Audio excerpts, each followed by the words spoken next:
have to painstakingly program every 303 sequence step by step. Unless you have the patience of a saint, you're probably just button mashing your 303 acid lines and hoping for the best. And yeah, it's fun for 10 seconds, but then it gets stale real quick. And that's because you're not varying your 303 lines. So instead of being locked into the 303 sequencer, we can push boundaries with the Digitakt too. So in my opinion, there's 3 elements to make a great acid line. You gotta have syncopation and groove, accents and slides, and a recurring motif. Having those 3 ingredients really make your 303 line stand out. So let's take a look at this beat that I got going on.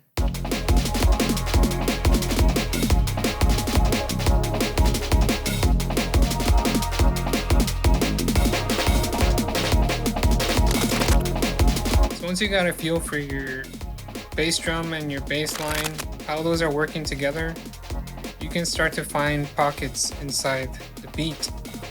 And this is where you start filling in your 303 sequence. Now we're going to start off with 16 steps, but we're going to keep pushing it further and further as we fill each page. That way it doesn't become stale. I know that my bass drum is only occupying these steps. I kept it simple just so that we don't have to be sitting around through each page seeing where each bass drum lands. It is just a straight up classic little drum and bass pattern. Drum and bass drum pattern. And for the most part, my bass line is landing on those 1, 7, 11, 15, 13. So now we can fill in these gaps with the 303 sequence. That way they're both grooving and syncopating in between each other. Now we don't even have to put any notes at the moment. We just need to focus on filling in, finding a groove with the notes first, and then we'll build off of that.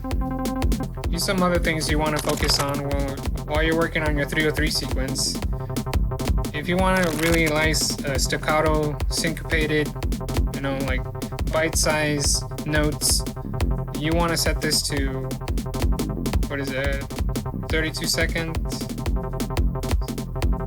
second Trig Length.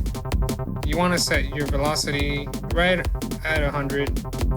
That way whenever you want to hit an accent, anything above 100 is going to trigger that accent. So just a good rule of thumbs if you want to really make some nice rhythmic acid lines. That's the benefit we get from sequencing the 303 on the Digitakt 2, is that we can mess around with the note length. Except not, you're stuck with a 16th note step internally if you're sequencing it that way. Now we've established a groove and laid down some accents on some of these steps. We can go in and start, holding a few trigs, changing them around until we start getting something that's starting to sound rhythmically expressive. Don't forget to use the slides. You do that by lengthening just over 1/16 basically. Anything over that is going to trigger a slide. But of course, if you want to hear it, if you want to hear it slide into the next note, you're going to have to lengthen this other note as well. And of course, change the note. Alright, so we got a good starting point. Now let's take this further and extend it to all the 8 pages right off the bat. And we will concentrate on each page one by one. Alright, so we're on the second page. We're going to isolate it, holding page and 10. Now, regardless of where this sequencer is playing, it's going to stay on until I lift off that hold. So let's see what we can vary up here. So we know this is what it sounds like on the first page. Now let's try to imagine where else we can take it. Doing it this way, we can kind of infer what the next page is going to sound like what we can build off of. And this is where the recurring motif comes in. See, like this little slide accent we got going on, this can probably stay, or we can change it a few notes up or down, but as long as it's still in that same general area, it becomes recurring. You start to remember that once you listen to it back. Now let's listen to what that sounds like back to back. It's got that syncopation going. Now let's move on to the third and fourth page. So we've been playing around C4, C5 range, but it's good to kind of inject some notes below the high, just to kind of give it a little bit more syncopation. Now we got 4 pages of the different variation. Let's see what we can come up for the 8th, for the last 4. It's for motif's sake, let's keep page 5 the same as 1.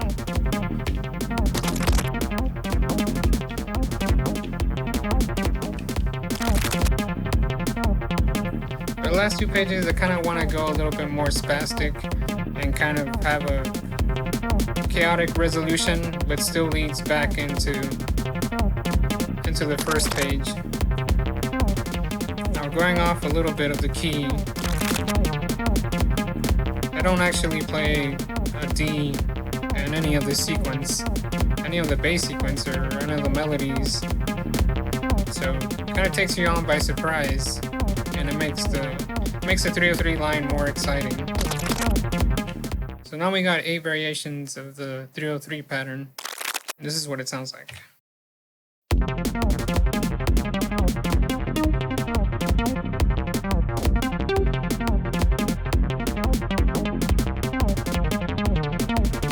Now the 303 is like firing in all cylinders, and that's all well and good when you're like focusing on the 303 being the main focus of the track, or at least part of that track. But right now, everything else is kind of sparse. So I'm gonna try to tame that using probability. This will elevate our 303 sequence, like from just being constant run-on to kind of leaving it more open to randomness. But I don't want to just let the randomness take hold of the whole 303 sequence. So I'm going to be locking some of these to 100%. That way the main motif stays, whether I have it at 30%, 70%, or 0%. So let's take that. I'm going to be locking the more or less safe numbers or steps in this pattern. That way we don't get any weird off syncopation between the beat and the drums. The beat and the bass line. So I'm going to be doing 3, 5, 13 as 100%. And might as well hit the slide with 100%, because it might sound weird if it's not playing all the time, or if it plays only one of them. But let's see, 3, 5, 13, let's do 10 as well. Let's do that, 100% there.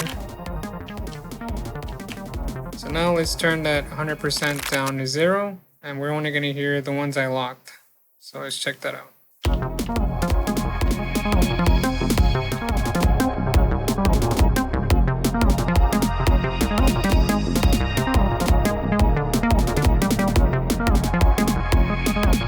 That sounds pretty cool, good.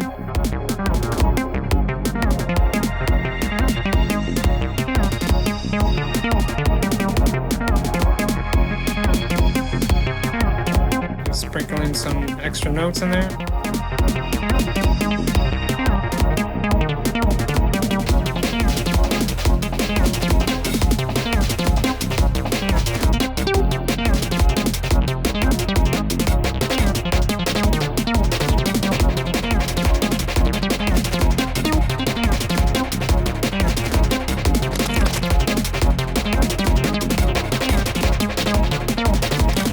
get me wrong, I love a good 16th note 303 line that can hold on its own while everything else is changing underneath, but I found best to use it effectively when you're transitioning to another B pattern or C pattern, you know, kind of build up tension.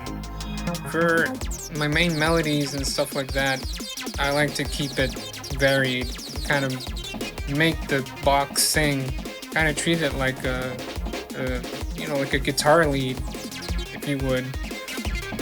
It's kind of ironic that it's like a bass machine, but we can make it sing and have it do all these slides and accents and have it be staccato, and it's kind of guitar-like in that sense. Hey, wake up! Don't sleep on the sequencing power of your Elektron machine. These tricks will take your acid beyond random loops. If you've downloaded my free Patreon Digitakt 2 Starter Kit, I've now updated it to include this pattern and a couple of others I've shown in past videos, so you can play around with those. And don't worry, if you don't have a 303, all you have to do is switch the MIDI track to regular track, go to your samples, factory, oscillators, single cycles, and you got a plethora of different acid single cycles to play around with, and they're all pretty convincing. So don't let that be an excuse to not check this out. Until then, keep chasing those happy accidents, 1 303 pattern at a time.